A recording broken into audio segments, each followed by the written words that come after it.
how to make money with your email list. Hey, this is a big question. I'm grateful that you're here though. Building an email list is very different than monetizing. If you're trying to figure out how to monetize, that's actually quite simple. I'm gonna show you how we do it in 4 simple steps in this video. Let's dive in.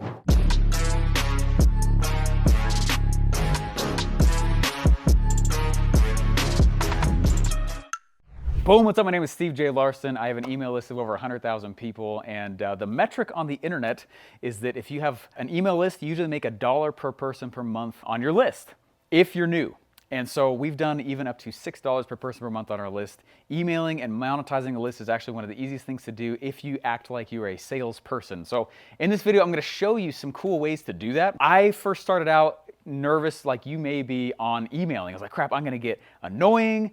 People are not gonna follow me. There's gonna be a whole lot of people that are just not gonna, I don't know, people are gonna subscribe and leave immediately, right? And that's the fear that everybody has. So I'm gonna show you how to engage with your list in a way that monetizes it without losing a whole bunch of people, okay? And there's people always get offended about the lamest stuff, but I'm gonna in this video show you how I go and monetize, and email is one of the cornerstones of our entire thing. It's what's helped build the studio, it's what's helped build my employee and our employee roster, and I'm excited to dive on in. Let's go through 4 simple steps. First tip, and honestly, you can't do any of the rest if you don't do this. Guys, you gotta provide value. If you are constantly trying to monetize your list, they will feel that, get offended, and leave. It's one of the biggest mistakes people make when they start trying to learn how to monetize their list. They email too many offers, or they email too much, like, hey, come give us money, come give us money. Eventually, people get a little bit tired of that. So I recommend that you do what I do for every platform that I go and my publish on. I do this for podcasts, we do this for YouTube, certainly do this for email as well. Okay, we keep a list of all the ways we could add value to the subscriber. They're subscribing to you. You need to think about that. Someone is subscribing to me. They're asking for information from me. So it's my job to provide value, or they leave. There's so much free stuff on the internet that if you're pounding people with offers 24/7, they're probably gonna leave. So here's some ways I've done that. You gotta lead with value. You cannot draw from an empty well. Fill the well. So what I do is we've done this multiple times. I have written a 21-day free email mini course, and I'll just drip that out to my subscribership. Or I'll go create, honestly, that's one of my favorite ways. Or we'll go aggregate really cool things going on the internet and distill it down, kind of like Reader's Digest style, in an email. There's a lot of ways that we'll toss out just value that they didn't necessarily ask for, but they did subscribe for. Does that make sense? So we'll just reach out to our list of stuff and just toss stuff out. Another way, if you're like, Steve, I'm not an email copywriter. I know how to. It takes time though. And so I do sometimes hire somebody to go and help me create like a little bit of a mini course. That's been really, really powerful, and it's taken the burden off of my shoulders, and we still will go drop that out to someone else. Now this is all before I go and I start selling. Some people are cool with that, most are not. Let's go to the next few strategies. All right guys, here's one of the easiest ways to monetize the list. Now that we have that foundation out of the way, just like announce it. Keep it really simple. Don't overthink it. You know that people want to buy from you? There are 4 chemicals in the brain that give us the feel goods, right? Dopamine, oxytocin, serotonin, and endorphins. And if you remove those because you're afraid to sell, someone won't want to buy from you. Does that make sense? Don't remove the fun of the purchase. Remember that people are looking to buy something. And why not on you? So one of the easiest ways to actually make this happen and be successful with email is literally just to announce the fact that you have a sale coming up.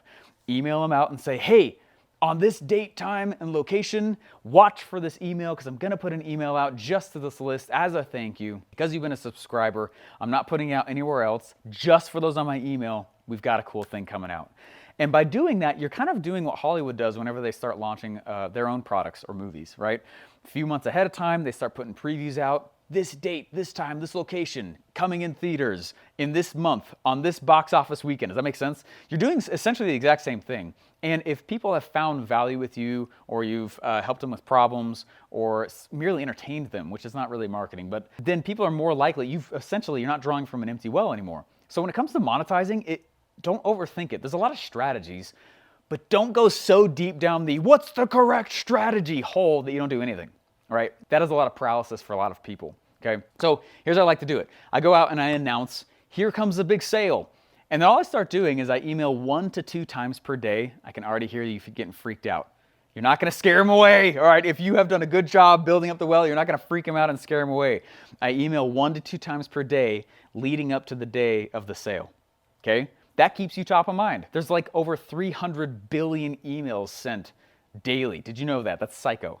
3 million, that was in 2020, by the way. 300 billion, that's insane, okay? What you have to understand is that if you are not staying top of mind, you're actually gonna fail. You're gonna fail. So I email 1 to 2 times per day, and then that keeps me top of mind. And then on the day of the sale, I announce out, and doing that has been one of the first ways I ever had someone stay up overnight waiting for that email from me, okay? You're not a bother, and you're not annoying to them. And if you're still feeling nervous about that, I really invite you to identify what money false belief you're running into, because you need to redefine your relationship with cash, all right?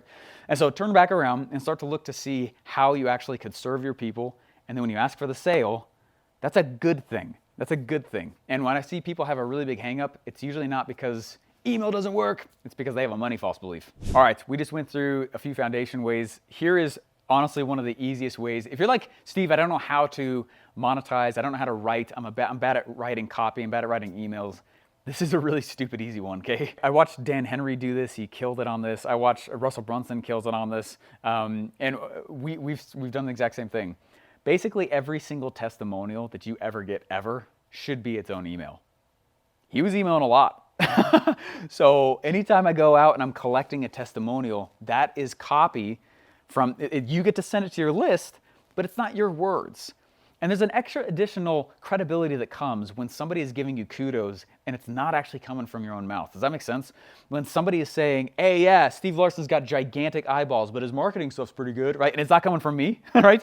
What that does is it actually acts as a second salesperson. All right, so if you are going in and you're selling, and you should be selling, you'll always probably be the best salesperson of your company ever.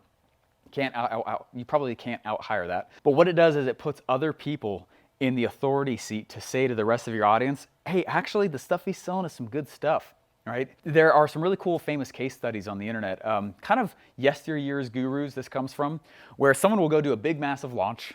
They do all the writing, they put together a sales page, right? You might have done that. It's a lot of work. They'll shut down the cart, no one else can buy, and they'll spend a few months just getting everyone successful, trying to get everyone a lot of outcome and a lot of results from what they've purchased. But they'll reopen cart, and they'll reopen the cart, and all the sales message is gone, but it's just a big list, huge list of testimonials, and they'll do just as much money like that as they did on the initial open. That's how powerful testimonials are. They're huge. So easy way for you to pull that off yourself. Anytime you get a testimonial, email it out. Just be like, hey, someone just sent this to us. Thought you might think it's cool. By the way, here's a link if you're interested. Boom. Super small, really, really not high pressure, but out of the mouth of others, people are selling you for you. It's really nice. Before moving forward, please hit the subscribe button. Oh, I've been bleeding for you. I've been bleeding, baby. I need you to hit the subscribe button. And also, actually, put a thumbs down if you want to. Dislike it. Just make sure to tag me wherever you go. I need the boost in the algorithm. It'll help me either way. All right, guys, final point here. One of the biggest metrics that the old school yesteryear gurus, really as the internet started becoming really popular, and even before that, one of the metrics that they measure is how frequently you've communicated with the prospect. How frequently. Now, this is interesting because the easiest way to pull us off an email, right, and as frequency continues and as you more frequently engage with the future buyer, they're more likely to buy when you do ask them to buy, right? That's super, super cool. So one of the easiest ways to pull that off yourself is to increase the length of your auto follow-up sequences, okay? I've got a buddy right now who has, when you sign up for his webinar, you go through his webinar, you go through his thing, there's a standard like 5 email follow-up sequence, but you're put on a 60-day follow-up sequence. Now that doesn't mean it's this big, massive, annoying thing. I'm not telling, that's not permission for you to be annoying. It's not annoying when you get on mine either, by the way. He's adding lots of value. He's saying, hey, maybe you didn't buy because of X, Y, and Z. What about this little like mini course here? What about this? He constructed a very value-based 60-day follow-up sequence. Guess what happens over the course of the 60 days? More people buy. And for like every dollar he spends on ads, he'll get back another $2, $3 over the 60 days after the webinar's already over. One of the easiest ways for you to increase your revenue is to literally add to the length of your follow-up sequences in your email. So if you're writing a big email sequence, how do I monetize this? Create a pre-written sequence and start adding to it. In fact, there are some really big gurus in our industry. All they do is they wake up and they add another email to their follow-up sequence. That's it. So when somebody goes and they opts in, they're being added to an entirely, it's like months. The longest one I've ever heard is 5 years long. Now don't think like, oh my gosh, I'm gonna get spammed by this person for 5 years. Yeah, there are jerks out there and scumbags that definitely do that. This is not licensed to do that, by the way. And if I find out you're doing that, I'm gonna ban you from this channel, gotcha? Don't do that. But there are also value ways to pull that off. And so what we do is we'll go add on to the back another email. And just by staying frequent and frequently engaging with the person, eventually you get top of mind and someone purchases from you. You make way more money by trying to sell to people who will buy from you someday, rather than, unless you buy from me in the next 36 hours, you're not buying from me ever. That's a much smaller pond to fish from. The bigger pond to fish from is the ones who aren't quite ready right now, but they might be ready within the next 30 days or 60 days. Increasing and automating the frequency and increasing the sequence and how long you've actually pre-planned to speak with them, easy way to monetize your list. Got a free gift here for you. Go to internetlaunchsecrets.com.